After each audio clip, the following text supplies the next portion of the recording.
야구를 좋아하시는 분들은 요즘 한국 시리즈에 많은 관심을 가질 겁니다. 두 팀 중에 어느 팀이 결국 우승할까? 한 팀은 6년 동안 한국 시리즈에 올라왔던 팀이고, 다른 한 팀은 이번에 처음 한국 시리즈에 올라온 팀입니다. 어느 팀이 더 강할까? 우승하는 팀이 더 강한 겁니다. 이 공부를 잘하는 학생이 이제 수능을 잘 보는 것이 아니라, 수능을 잘 보는 학생이 공부를 잘하는 학생이고, 또 강한 나라가 전쟁에서 이기는 것이 아니라 전쟁에서 이긴 나라가 강한 나라입니다. 의료와 사회 시스템이 잘 되어 있는 나라가 이 코로나를 잘 극복하는 것이 아니라, 잘 극복한 나라가 사회 시스템이 잘 되어 있는 겁니다.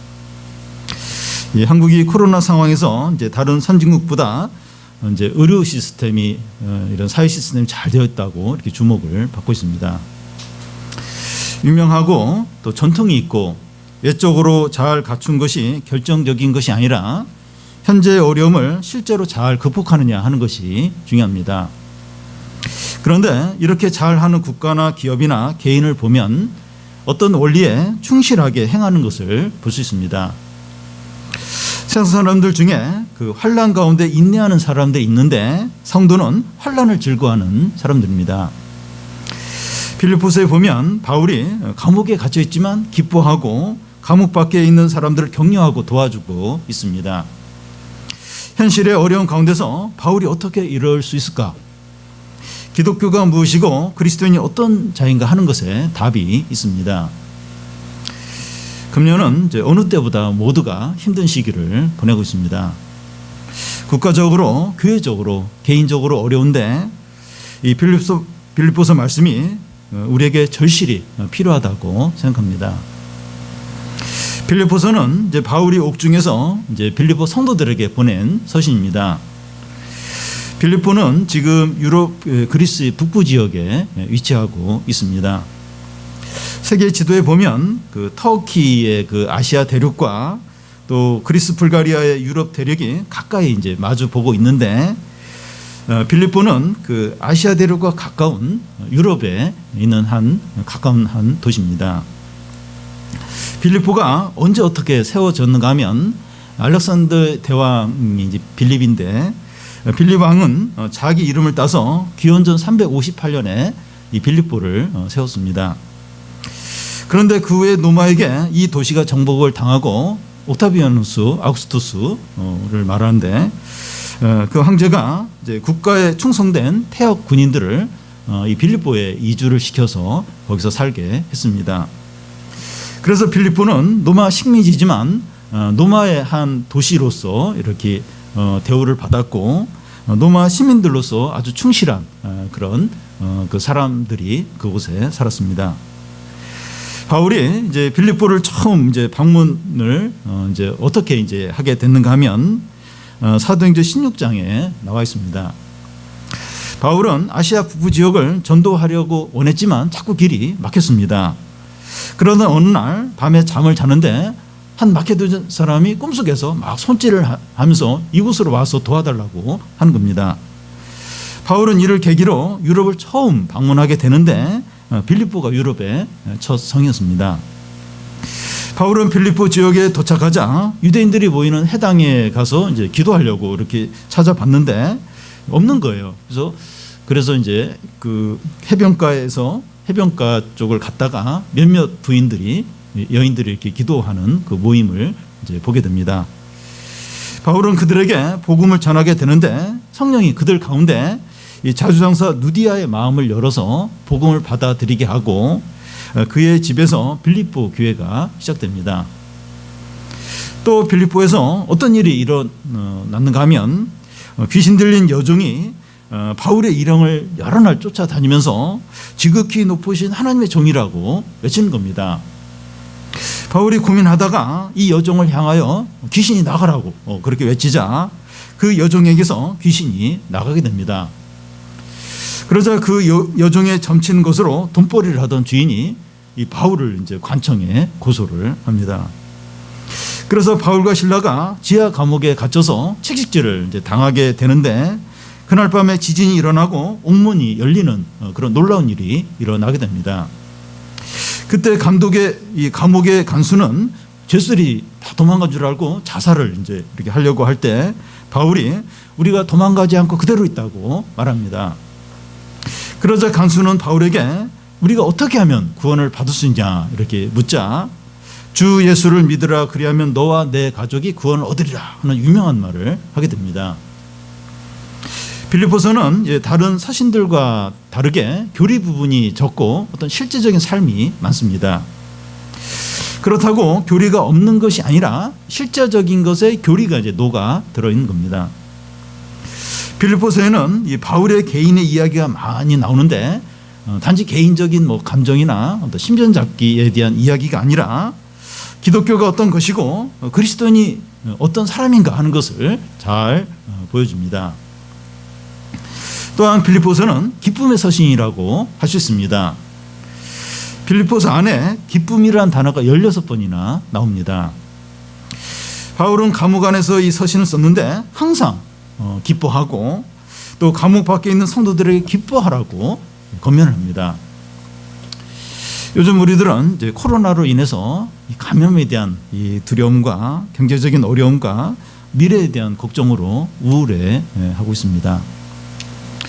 기쁨의 서신인 이 빌립보서가 우리에게 큰 위로와 힘이 될 것입니다.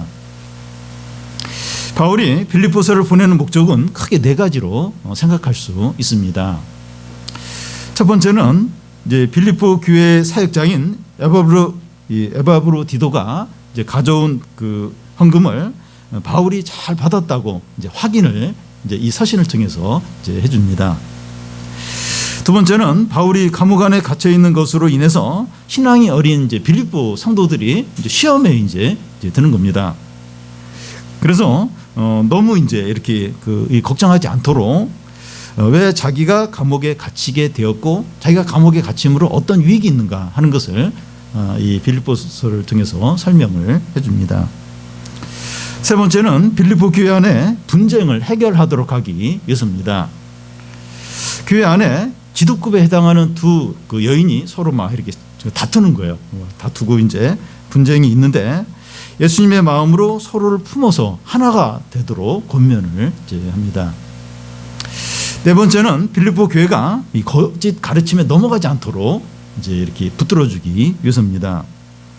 특히 할례를 받아야 구원을 받을 수 있다 가르치는 유대 선생들의 이 거짓된 가르침에 넘어가지 않도록 이제 교훈을 하기 위해서 이 빌립보서가 쓰여졌습니다. 먼저 이 편지의 발신자와 수신자입니다. 1절 2절을 보면 그리스도 예수의 종 바울과 디모데는 그리스도 예수 안에서 빌립보에 사는 모든 성도와 또한 감독들과 집사들에게 편지하노니 하나님 우리 아버지와 주 예수 그리스도로부터 은혜와 평강이 너희에게 있을지어다. 이 빌립보서의 발신자가 누굽니까? 이 바울과 디모데입니다. 그런데 이 바울 앞에 어떤 수식어가 붙어 있는가 하면 1절 앞에 보면 그리스도 예수의 종입니다. 여기서 종은 이제 노예를 가리키는데 그 당시 노예는 주인의 소유예요. 노예의 생사는 주인에게 전적으로 달려 있었습니다. 바울은 자신이 예수의 종이라고 이제 하는 것은 예수님의 소유고 예수님의 노예라는 겁니다. 이것이 바울의 신분이고 정체성입니다. 그는 자기의 주인이신 예수님의 뜻대로 모든 것을 하는 존재입니다. 바울은 처음부터 자기의 신분을 분명하게 밝히고 있습니다. 이 서신을 시작하면서 제일 먼저 그리스도 예수의 종 바울은 그래서 자신의 신분이 뭔지 처음부터 분명하게 밝힙니다. 예수 그리스도의 종이라고 하는 것은 하나님의 종이라는 겁니다. 구약 성경에 보면 여호와 하나님의 종이라고 불려지는 사람이 몇 사람 있어요? 몇 사람밖에 안 됩니다. 모세나 다윗 이제 이런 사람들입니다. 여호수아는 여호수아서 1장에 시작할 때 여호와의 종이라고 부려지지 않고 모세의 시종으로 이렇게 모세의 종으로 나오다가 여호수아서가 끝나는 마지막 부분에 가서 그때서야 여호와의 종으로 불려지게 됩니다. 그러니까 아무나 여호와의 종으로 이게 불려지는 게 아니에요. 그래서 그 여호와의 종은 곧 예수 그리스도의 종인데 최고의 영광이고 존귀이고 복된 겁니다. 이게 얼마나 이게 명예로운 그런 그 직분인지 모릅니다. 그런데 이 바울만 그 예수 그리스도의 종이 아니라 예수님을 믿는 모든 사람이 그러합니다. 우리는 다 예수 그리스도의 종이라고 할 수가 있습니다. 이것이 이제 우리의 신분이고 정체성입니다. 우리가 얼마나 존귀하고 영광스럽고 복된 자인지 몰라요. 우리가 얼마나 예수님의 종, 예수님의 노예다. 이게 얼마나 영광스럽고 복되고 존귀한 건지 모릅니다. 우리는 이것을 언제나 분명하게 해야 합니다. 우리가 어떻게 살고 어떤 선택을 하고 무엇을 위해서 살아야 하는가 하는 것은 예수 그리스도의 종이라는 그 정체성에 달려 있습니다. 그러면 이 빌립보서의 수신자는 누굽니까? 그 1절 중간에 나오는데 그리스도 예수 안에서 빌립보에 사는 모든 성도들과 감독들과 집사들입니다. 그런데 이런 사람들 앞에 이 붙는 수식어를 보면 그리스도 예수 안에 빌립보에 사는 이제 하는 겁니다. 이 그리스도 예수 안에 하는 것과 빌립보에 사는 이게 두 가지 수식어가 있는데 그리스도 예수 안에 이게 이거 앞에 있어요. 앞에 위치하고 있습니다. 세상적으로 보면 빌립보에 사는 게 이게 더 명예스러워요. 이게 더 자랑스럽습니다. 왜냐하면 그 빌립보는 이제 로마의 도시 중에 하나로 여겨지고 여러 가지 특권들을 누리고 있고 로마 시민들로 구성되어 있기 때문입니다. 외국인이 그 당시 이제 로마 시민이 되려면 로마 군대 보조부대에 20년 이상 이렇게 근무를 해야 퇴역하면서 로마 시민이 돼요. 그럼 이제 그 자식들도 이제 로마 시민이 이제 되는데 로마 시민이 되면 세금이 면제가 돼요. 그리고 재판을 받기 전에는 이렇게 체벌을 당하거나 감옥에 갇히는 일이 없습니다. 요즘에 이제 미국 시민이 되는 그걸 굉장히 사람들이 다른 나라 사람들이 원하는데 그것만큼이나 굉장히 명예스러운 그런 이제 그 직분입니다. 그런데 이 빌립보에 사는 이 태역군인들이 로마 시민이에요. 대부분이다 로마 시민들입니다. 그래서 빌립보에 사는 것이 큰 자랑이에요. 명예입니다. 어디 사냐? 빌립보에 산다. 이러면 뭐 굉장히 이렇게 존경받는, 부러워하는 이제 그런 이제 상황이었습니다. 반면에 그리스도 예수 안에 있다고 하는 것은 세상 사람들이 안 알아줘요. 이건 별로 안 알아줍니다. 신학교 교수들은 대부분 이제 목사입니다. 그들은 교수와 목사의 신분을 다 가지고 있습니다.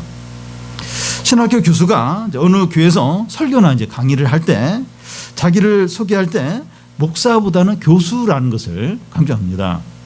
왜냐하면 목사보다도 교수를 더 알아주기 때문이죠. 한 크리스찬이 어떤 모임에서 자기를 소개할 때 직장인인 경우에는 어느 직장 다닌다고 이야기를 하고 대학생인 경우에는 어느 대학 다닌다고 자기를 이제 소개를 합니다. 회사 이름이나 대학 이름보다 자기를 이제 크리스찬이라고 소개하는 경우는 드뭅니다. 물론 그 자리에서 크리스찬이라고 밝힐 필요가 없기 때문이기도 하지만 그것보다는 이 크리스찬이라고 밝히는 걸 부끄럽게 여기는 부분이 더 많습니다. 자기에 대해서 이제 다른 것들은 더 이렇게 소개를 하더라도 크리스찬이라는 것은 끝까지 밝히려고 하지 않는 그런 경향이 있습니다. 요즘은 더 이제 그런 것 같아요. 그럼에도 불구하고 바울은 빌립보에 사는 것보다 예수 그리스도 안에 있는 것을 더 앞에 두고 있습니다. 세상에 있는 어떤 명예나 지위보다 더 영광스러운 것이 예수 그리스도 안에 있는 거라는 거죠.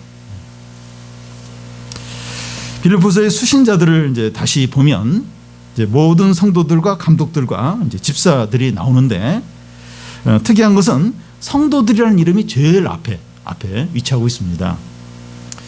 여기서 이제 감독은 뭐 영화 감독이나 프로팀 감독을 말하는 것이 아니라 이 교회를 책임지는 사역자들과 장로들을 가리킵니다.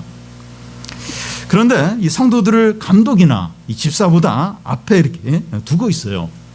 그러니까 뭐 성도는 그냥 일반 사람들 그냥 성도라고 하는 거 그냥 제일 뒤에 이제 올 것 같은데 오히려 감독이나 집사나 이런 뭐 장로나 이런 직분을 제일 앞에 둘 것 같은데 안 그런 거예요. 이게 성도를 오히려 감독보다도 뭐 목회자나 뭐 장로나 그 신분보다도 더 앞에 이제 두고 있는 겁니다.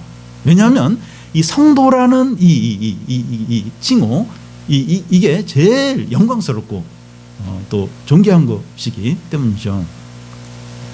카톨릭에서는 이제 성인이란 이제 말을 쓰는데 신도들 중에서 특별히 이제 몇몇 사람들을 성인으로 이제 구별을 해서 존경하는 그 이상으로 우상시할 정도로 이렇게 그렇게 대단하게 여깁니다. 그래서 이 성도라고 하면 이제 그리스도인들 중에서 더 특별하고 경건한 소수의 사람을 가리키는 거 아닌가 그렇게 생각할 수 있는데 그렇지 않습니다. 모든 그리스도인이 성도입니다. 성도라고 하는 것은 이제 거룩한 자라는 의미로 하나님을 위해서 구별되고 바쳐진 존재를 말합니다. 예를 들어서 이 성전에 쓰는 기구들 또 이제 그릇들은 하나님을 위해서만 사용이 되도록 구별이 이제 되고 제사장은 이제 하나님을 섬기는 데만 구별된 사람입니다. 그와 같이 성도들은 하나님을 위해서 구별되고 바쳐진 사람들을 말합니다. 그런데 예수를 믿는 우리 모두는 성도예요. 우리가 이제 성도. 그러니까 하나님을 위해서 구별되고 하나님께 바쳐진 자들이라는 거예요. 성도. 우리가 성도인데 우리가 그런 이제 자들인 겁니다. 신앙생활을 얼마나 한지 얼마나 되었나, 또 얼마나 성경을 잘 아는가, 또 나이가 얼마나 되었나 하는 것과 상관없이 예수님을 믿는 모든 사람은 성도입니다. 우리는 하나님에서 구별되었고 하나님께 바쳐진 자들이에요. 우리가 어떻게 사느냐 하는 것은 성도라는 그 신분의 근거에 의해서 이제 살아가는 겁니다. 주중에 제가 이제 목회실에 있는데 우리 교회 앞 그 도로에서 이렇게 스피커로 이렇게 찬송을 이렇게 막 이렇게 하면서 전도하는 것이 들렸습니다. 저는 그때 지금은 저렇게 말로 전도할 때가 아닌데 하는 생각이 들면서 지금은 삶으로 이제 전도를 해야 된다는 생각이 들었습니다. 요즘은 더 이제 그런 생각을 이제 많이 하게 됩니다. 이웃사랑과 섬김과 공의를 행함으로 예수님을 나타내야 합니다. 우리가 성도답게 그리스도 종답게 행할 때 세상의 빛과 소금이 될 수 있는 거죠. 그런데 이런 거 없이 그냥 다른 걸로 막 이렇게 하려고 하면 뭐 신뢰를 잃어버리고 이제 근심거리밖에 안 되는 거죠. 성도답게 예수를 종답게 살 때 세상의 빛과 소금으로 나타나는 거죠. 그런데 우리가 성도이고 예수 그리스도의 종이라고 하는 것이 감사하기보다는 부담이 되고 이 제한을 받는다 이렇게 느껴질 수 있습니다. 기쁘기보다는 우울할 수 있어요. 이게 성도다, 예수 그리스도의 종이다, 이게 막 기쁘고 막 영광스럽게 여겨지기보다는 부담으로 약간 우울하게 그렇게 이제 느껴질 수 있어요. 그러면 우리가 이제 성도와 그리스도의 종으로 유익한 게 뭡니까? 무슨 유익이 있어요? 이 종, 예수 그리스도 종, 성도 이렇게 직분을 가지고 이렇게 사는 게 어떤 유익이 있습니까? 2절에 보면 하나님 우리 아버지와 주 예수 그리스도로부터 은혜와 평강이 있다는 겁니다. 하나님의 모든 은혜와 예수 그리스도 평안이 있습니다. 이 하나님의 모든 은혜와 예수 그리스도의 평안은 세상 사람들을 위해서 주어진 것이 아니라 성도와 예수 그리스도의 종들에게 주어진 거예요. 주어진 겁니다. 우리가 이제 빌립보서를 살펴보겠는데 거기에 많은 어떤 은혜와 축복과 모든 어떤 약속들이 있는데 이 세상 사람들을 위해서 그게 주어진 게 아니라 성도이고 예수 그리스도의 종들인 그런 자들에게 주어진 약속이고 이제 축복입니다. 우리가 신앙 때문에 제한 이제 받으니까 손해 보는 것처럼 여겨지는데 하나님의 모든 은혜를 누리는 겁니다. 여러분, 지금 우리가 이렇게 사용하는 것 모든 것도 하나님으로부터 봤어요. 근데 우리가 성도로서 또 예수 그리스도 종으로 살 때 하나님으로부터 진짜 좋은 거, 영원한 거, 참된 거, 그걸 풍성하게 누리게 됩니다. 그래서 우리가 이렇게 예수 그리스도 종으로 또 성도로 이렇게 제한을 받는 거죠. 때로 뭐 손해를 볼 때도 있는데 그게 절대로 잃어버리는 게 아니에요. 영원하고 참된 하나님의 은혜와 평안과 축복과 모든 좋은 것을 다 이제 누리는 겁니다. 다음은 이제 감사와 기쁨이 넘치는 이유입니다. 3절 4절을 우리 같이 한번 읽겠습니다. 내가 너희를 생각할 때마다 나의 하나님께 감사하며 간구할 때마다 너희 무리를 위하여 기쁨으로 항상 간구함은. 바울은 지금 로마 감옥 안에 갇혀 있으면서 감옥 밖에 있는 이 빌립보 성도들에게 편지하고 있습니다. 우리 교회 교도소에서 근무하는 한 집사님이 계시는데 그분이 이제 하는 이야기를 들어보면 요즘 감옥은 시설이 좋다는 거예요. 불편한 게 없다는 겁니다.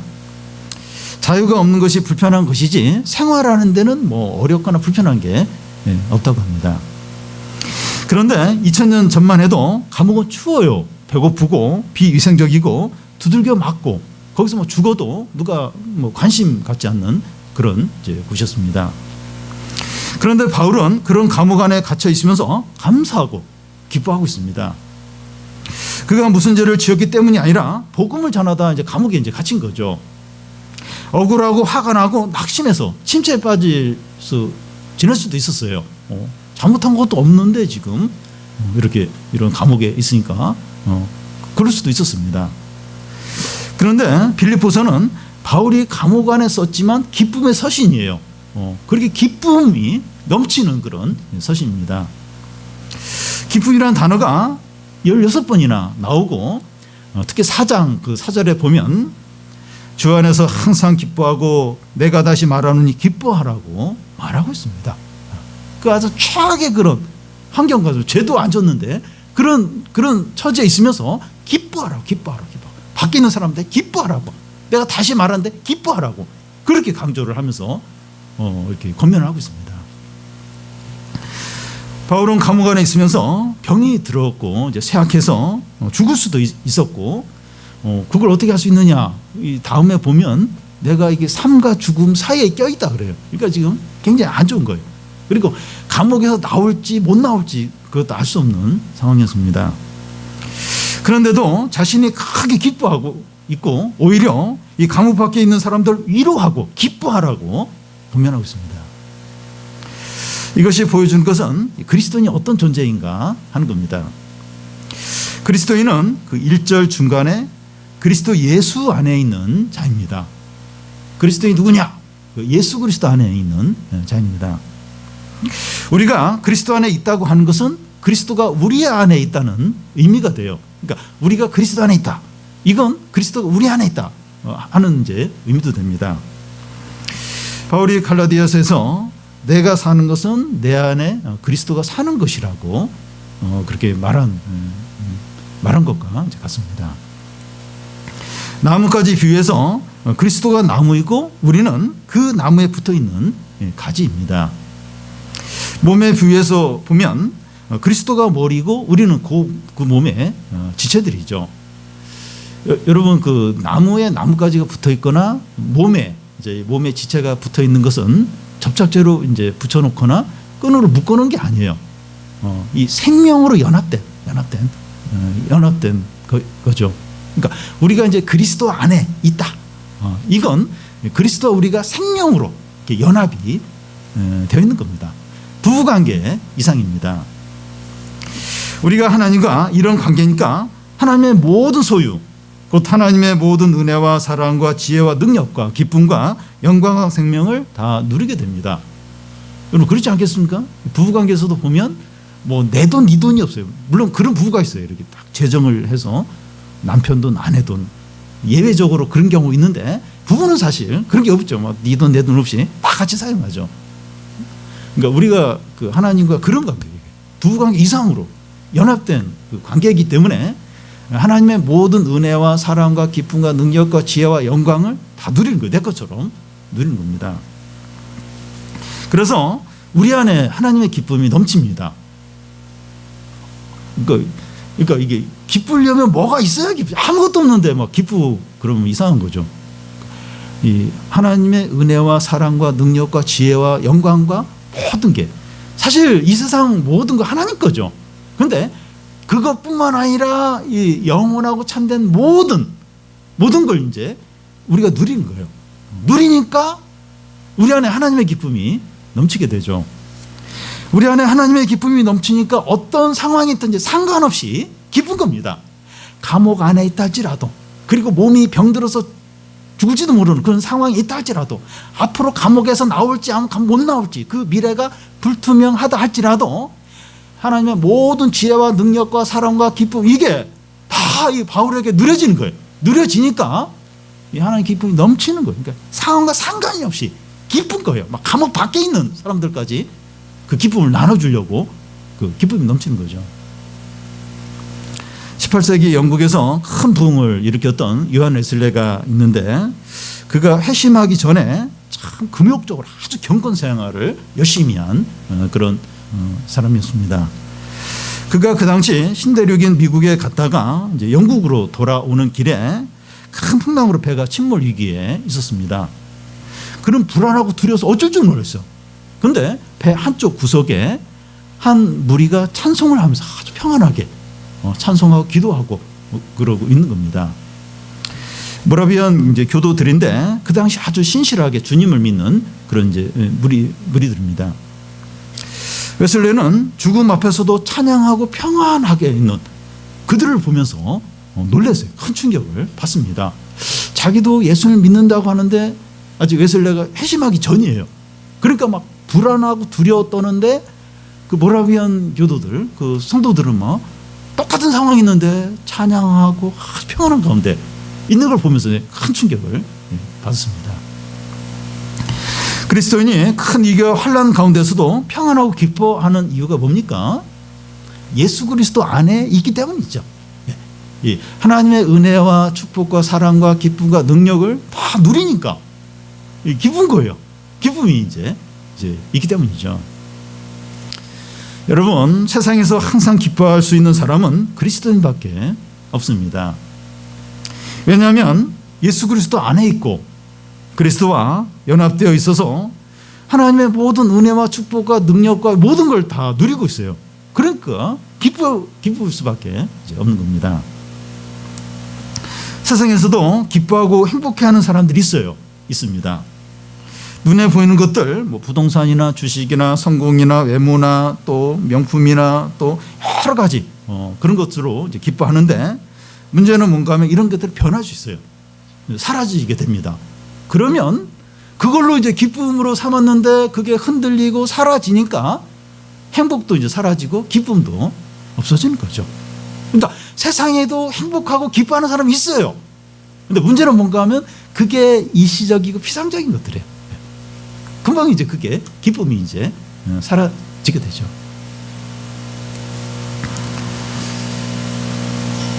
그런데 우리는 주님과 연합이 되어 있어서 하나님의 모든 은혜와 또 축복과 지혜와 능력과 모든 좋은 것을 이제 누리는 거예요.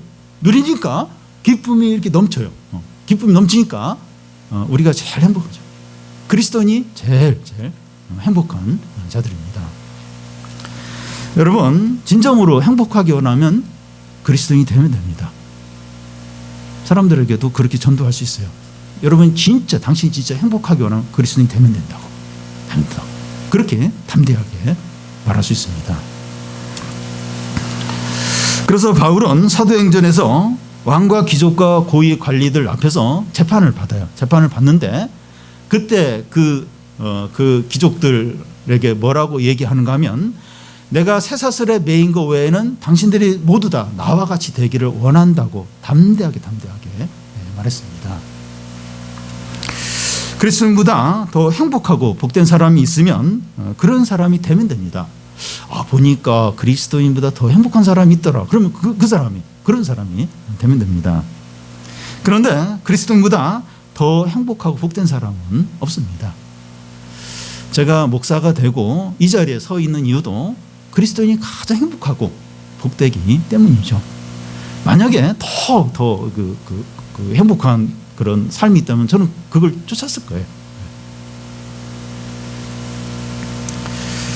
바울이 기뻐하는 또 하나 이유가 뭡니까? 5절, 6절 한 절씩 교대로 읽겠습니다.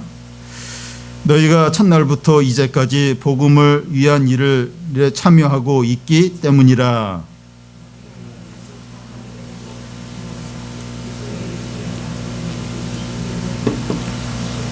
네. 바울이 기뻐하는 이유는 그 5절에 빌립보 성도들이 복음을 위한 일에 참여하였기 때문입니다. 여기서 복음을 위한 일이라고 하는 것은 바울에게 헌금한 것을 가리킵니다. 그런데 여기 보면 5절 앞에 첫날부터 이제까지라고 말하고 있는데, 첫날은 바울이 그들에게 복음을 전한 그 첫날을 말합니다. 그런데 그때부터 빌립보 성도들이 바울에게 헌금한 것은 아닙니다. 그러면 첫날부터 이제까지 복음을 위한 일에 참여했다고 하는 말은 그들이 복음을 듣고 반응하고 순종하고 신앙이 자란 것을 가리킵니다. 그러므로 헌금하고 봉사하는 것만이 복음을 위한 일이 아니라 말씀에 반응하고 신앙이 자란 것도 복음을 위하는 일이라는 겁니다. 다시 말해서 신앙적인 부분이 먼저 된 후에 봉사도 하고 섬기기도 하는 거죠. 여러분, 우리 주위에 힘들어하는 사람에게 격려의 말을 하거나 또 뭔가 도와주거나 의미 있는 일을 하려면 우리의 상태가 좋아야 되고 여유가 있어야 되고 은혜가 있어야 됩니다. 말 한마디도 이렇게 잘 좋은 말이 나가려면 우리 상태가 좋아야 돼요. 상태가 안 좋고 힘들면 이게 나쁜 말이 나오고 뭐 이렇게 도와주고 이렇게 뭐 사랑해 주는 게 거의 불가능합니다. 그러니까 뭔가 내 상태가 좋고 뭐가 채워져야 뭐 이렇게 누구 섬기고 또 사랑하고 좋은 말을 할 수 있죠. 주일학교 교사나 모임 리더나 또 캠프 교사나 섬기는 일을 하려면 우리 자신이 먼저 말씀에 반응하고 경건 생활을 잘하고 신앙이 자라야 합니다. 그래서 성경을 묵상하고 예배를 잘 드리고 죄를 버리는 게 복음을 위하는 일이라고 할 수가 있습니다. 이건 꼭 섬기고 봉사를 해야 이게 복음을 위하는 일이 아닌가? 그러지가 않아요. 이렇게 내가 말씀대로 살고 말씀에 순종하고 예배를 잘 드리고 경건 생활을 잘하고 이게 복음을 위한 삶이에요. 복음을 위한 일이라는 겁니다. 드러나게 섬기거나 말씀을 가르치지 않더라도 경건 생활을 잘하는 게 복음을 위한 일입니다. 여기서부터 봉사나 또 가르치나 섬기는 일이 시작이 되는 거죠. 여기서부터 이제 시작이 되는 거죠. 빌립보 성도들은 첫날부터 그렇게 시작해서 이제 바울에게 여러 차례 헌금을 보냈습니다. 더 나가서 빌립보 교회 사역자를 감옥에 있는 바울에게 보내서 이렇게 섬기도록 돕도록까지 했습니다. 바울은 이런 이제 빌립보 성도들을 보면서 너무나 기뻤습니다. 그런데 그가 기뻐하는 진정한 이유는 따로 있었어요. 뭔가 하면 그 6절에 너희 안에 착한 일을 시작하신 이가 그리스도 예수의 날까지 이루실 줄을 우리가 확신하기 때문입니다. 바울이 기뻐한 진정한 이유는 빌립보 성도의 사랑이나 또 그들의 헌금이 아니라 그들 안에 착한 일을 시작하신 하나님 때문입니다. 여기에 이제 그리스도인의 기쁨의 원천이 여기 있어요. 여기 있습니다. 좋은 상황이나 잘해주는 사람이 아니라 또 많은 돈이 아니라 하나님께서 사람들 가운데 일하신다는 확신이 있을 때 기쁨이 있어요. 그래서 물론 이제 뭐 이런 것들도 기쁨이 되긴 하지만 사람들 안에 하나님이 일하신다. 거기에 대한 확신이 있을 때 이 기쁨이, 진정 기쁨이 이제 있습니다. 코로나를 인하여 교회 예배가 앞으로 어떻게 될지, 또 이번에 청소년 캠프를 온라인으로 한다고 하는데 어떻게 될지, 믿음으로 대학 입시를 준비하고 또 직장 생활을 하고 또 사업을 하는데 어떻게 될지, 이게 잘 될지, 어떻게 될지 염려가 되죠. 걱정이 될 수 있습니다. 눈에 보이는 상황들과 사람들을 보면 절망스러울 수 있어요. 낙심이 될 수 있어요. 그런데 이 모든 것 가운데 착한 일을 시작하신 하나님께서 이루신다. 그럼 확신이 있을 때 기쁨이 있습니다. 그러니까 모르겠는데 여기에 대한 확실한 보장이 있다. 잘 된다. 확실해. 그러면 지금 뭐 가진 게 없고 힘들고 그래도 괜찮죠. 기쁘죠. 그래서 예를 들어서 이제 부모가 이제 병이 들어서 이제 곧 죽게 되는데 애가 아직 어려요. 그래서 막 얘가 어떻게 공부는 잘 마칠지, 직장은 잘 다닐지, 결혼을 할지, 앞으로 어떻게 살지 걱정이 너무 많은데, 그래도 이 애가 아주 이제 성실하게 자신의 삶을 살고 아주 성공하고 아주 참 훌륭한 사람이 될 거다. 이게 확실하다. 그러면 부모가 일찍 죽는다 할지라도 기쁘죠. 그게 이제 확신이 들면 기쁘죠. 그러니까 이 상황이나 이게 사람들이나 모든 게 어렵고 힘들다 할지라도 이게 확실히 된다. 이게 참 이게 하나님 뜻대로 될 거다. 이게 참 아름답게 이제 열매를 맺을 거다. 그런 확신이 들면 기쁘다는 거예요. 행복하다는 겁니다. 지금 바울에게 이런 기쁨이 있는 거예요. 지금 뭐 다른 것들로 내가 기쁜 게 아니라 너희들 가운데 착한 일을 시작하신 하나님이 예수 그리스도 오실 때까지 이룰 줄을 확신한다. 이 확신 때문에 너무나 기뻐하는 겁니다. 여러분, 하나님이 시작하신 일은 중간에 중단되는 법이 없습니다. 로마서 8장 38절 39절에 보면 내가 확신하노니 사망이나 생명이나 천사들이나 권세들이나 현재일이나 장래일이나 능력이나 높음이나 깊음이나 다른 어떤 피조물이라도 우리를 우리 주 예수 그리스도 안에 있는 하나님의 산에서 끊을 수 없다는 겁니다. 예수님은 내가 세상을 이겼으니 너희는 담대하라고 했습니다. 베드로전서 1장 24절 25절에 보면 모든 육체는 풀과 같고 그 모든 영광은 풀의 꽃과 같으니 풀은 마르고 꽃은 떨어지되 오직 주의 말씀은 세세토록 있다는 겁니다.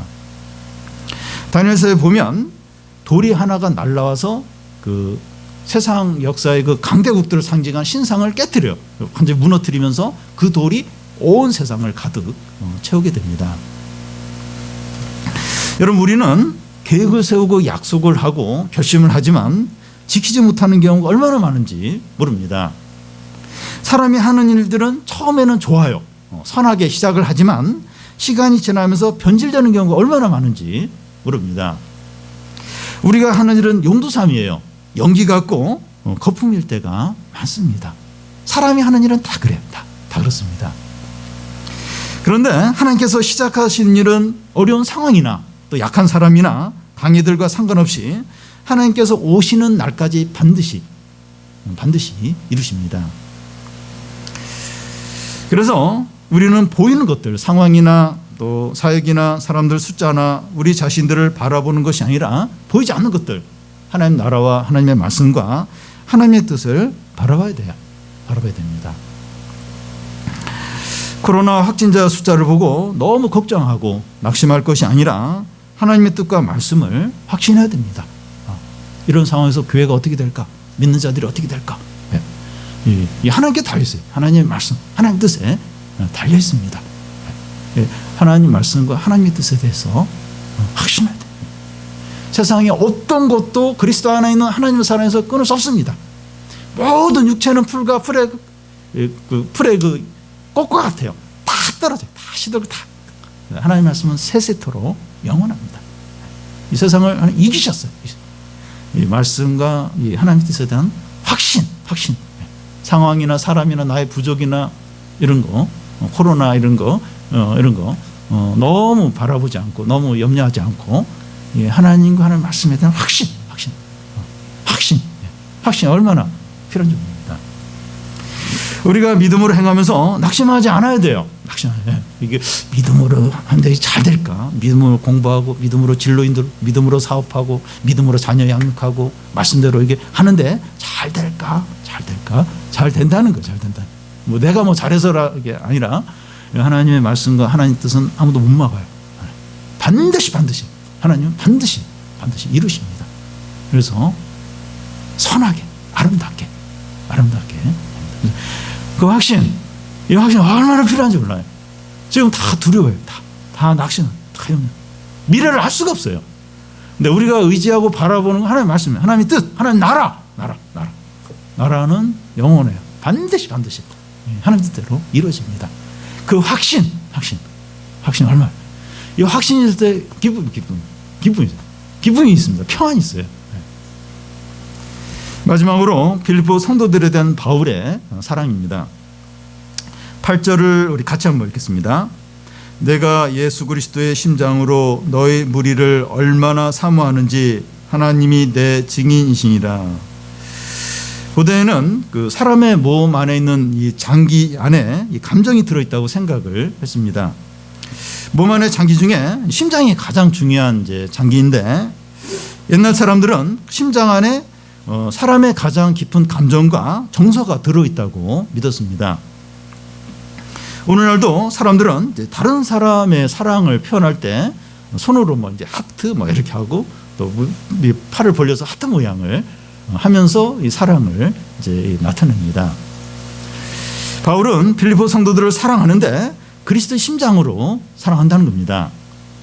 그리스도의 심장으로 사랑한다고 하는 것은 그리스도가 우리를 사랑하는 것처럼 그 사랑으로 사랑한다는 거죠. 예수님은 이제 의인을 부르러 온 것이 아니라 죄인을 부르러 오셨고, 섬김을 받으러 온 것이 아니라 섬기러 오셨고, 자기를 속죄 제물로 주시고, 탕자의 아버지가 탕자를 넘치도록 사랑한 것처럼 주님은 그렇게 사랑을 하십니다. 이것이 그리스도의 심장으로 사랑하는 거죠.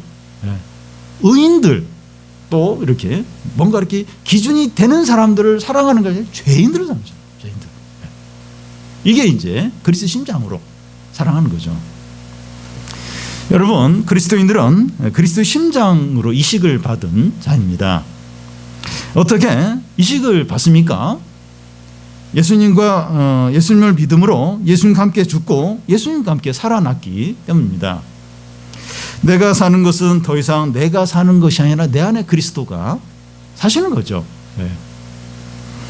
우리가 자기 심장으로 다른 사람을 사랑하려면 누구는 되는데 누구는 안 돼요. 내 스타일, 내 기준에 맞는 사람은 사랑이 돼요. 근데 내 기준에 안 맞으면 사랑을 할 수가 없게 됩니다. 그럴 때 이제 기도하는 겁니다. 주님, 내가 예수님을 믿음으로 저의 심장이 예수님의 심장으로 이식되었습니다. 내가 저 사람을 그리스도의 심장으로 사랑하게 해주십시오. 내 기준으로 사랑하는 것이 아니라 주님의 기준으로 사랑하게 해주십시오. 주님이 저를 무조건 용납하신 것처럼 저도 그렇게 하게 해주십시오. 이제 기도하는 거죠. 그래서 내 스타일에 맞지 않고 내가 생각하는 기준에 미달이 되고 악한 사람이라 할지라도 사랑을 하는 겁니다. 여러분, 우리가 예수님을 믿는 자라면 우리가 어떤 자인지 분명하게 알아야 됩니다. 오늘날 많은 문제, 그러니까 뭔가 이제 막 세상에 어떤 영향을 주려고 이제 하는데, 이 그리스도인이 어떤 자인지 모르면서 막 그렇게 막 하니까 참 신뢰를 다 잃어버린 거예요. 그리고 세상에 근심거리가 된 거예요. 교회가 믿는 사람이 자기가 어떤 존재 모르는 거예요. 근데 그리스도인이 어떤 존재, 이걸 분명하게 알아야 됩니다.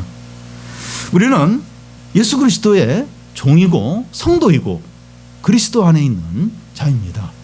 이걸 분명하게 알아야 됩니다. 이게 우리의 신분이죠. 이게 우리의 정체성입니다. 교사이고 학생이고 직장인이고 또 이게 주부이고 또 가장이고, 이건 이제 두 번째고, 성도이고 그리스도의 종이고 그리스도 안에 있는, 이게 우리의 신분이고 정체성입니다. 이 신분이 얼마나 귀하고 영광되고 복된지 몰라요. 얼마나. 이거 그래서 교만하고 자랑할 건 없어요. 그렇다고 막 우울하고 막 이렇게 열등감을 느낄 필요도 없습니다. 이 신분은 복되고 영광되고 존귀해요. 이것만큼 존귀하고 복된 직분이 없습니다. 우리는 이것에 따라서 제한되고 구별된 삶을 살아야 됩니다. 우리가 성도답게 예수의 종답게 살 때 세상의 빛과 소금이 되는 겁니다. 이게 얼마나 필요한지 몰라요. 우리의 이 정체성을 알고 거기에 합당하게 사는 거예요. 구별된 여기에 제한받으면서 이제 사는 겁니다. 그런데 이렇게 사는 것이 단지 불편하고 손해 보는 것이 아니라 하나님의 모든 은혜와 평안과 기쁨과 지혜와 능력과 영광을 누리는 겁니다. 누린 삶이에요. 얼마나 복된 삶인지 모릅니다. 우리가 이렇게 존귀하고 복된 자이기 때문에 어떤 상황에서나 기뻐해요. 기뻐하고 복음을 위해서 살고 예수 그리스도의 심장으로 다른 사람을 사랑을 하는 겁니다. 우리가 이렇게 복된, 이렇게 많은 하나님의 사랑과 은혜와 이걸 받은 자이기 때문에 기뻐하고 다른 사람을 그리스도의 심장으로 사랑하고 복음을 위해서 복음을 위해서 사는 겁니다. 그런데 우리가 이렇게 사는 것이 상황이나 우리에게 달린 것이 아니라 하나님의 뜻에 전적으로 달려 있습니다. 우리는 우리를 부르시고 인도하신 하나님께서 마지막 날까지 이루실 것을 확신하는 겁니다. 내가 뭐 이렇게 하고 또 상황이 어떠하고 그러면 이게 가능하고 그렇지 않으면 불가. 그게 아니고 우리를 인도하시고 우리를 보호하시고 우리를 부르신 그 주님이 마지막 날까지 이루세요. 아주 신실하게 이루십니다. 우리가 욕심과 교만과 불신앙으로 살지만 않는다면 우리 연약함이나 부족한 문제가 상황의 어떤 이런 막 힘든 이거 아무 문제가 안 돼요. 하나님이 마지막 날까지 이루세요. 우리를 부르셨는데 이걸 이루십니다. 그리스도의 심장으로 사랑하게 하시고 복음을 위해서 살게 하시고 또 항상 어떤 상황에서는 기뻐하며 사람들을 붙들어 주도록 그렇게 하도록 하나님께서 이루십니다. 이걸 확신해야 돼요. 그 하나님을 하나님 말씀을 확신하고 그 하나님 뜻을 확신해야 됩니다.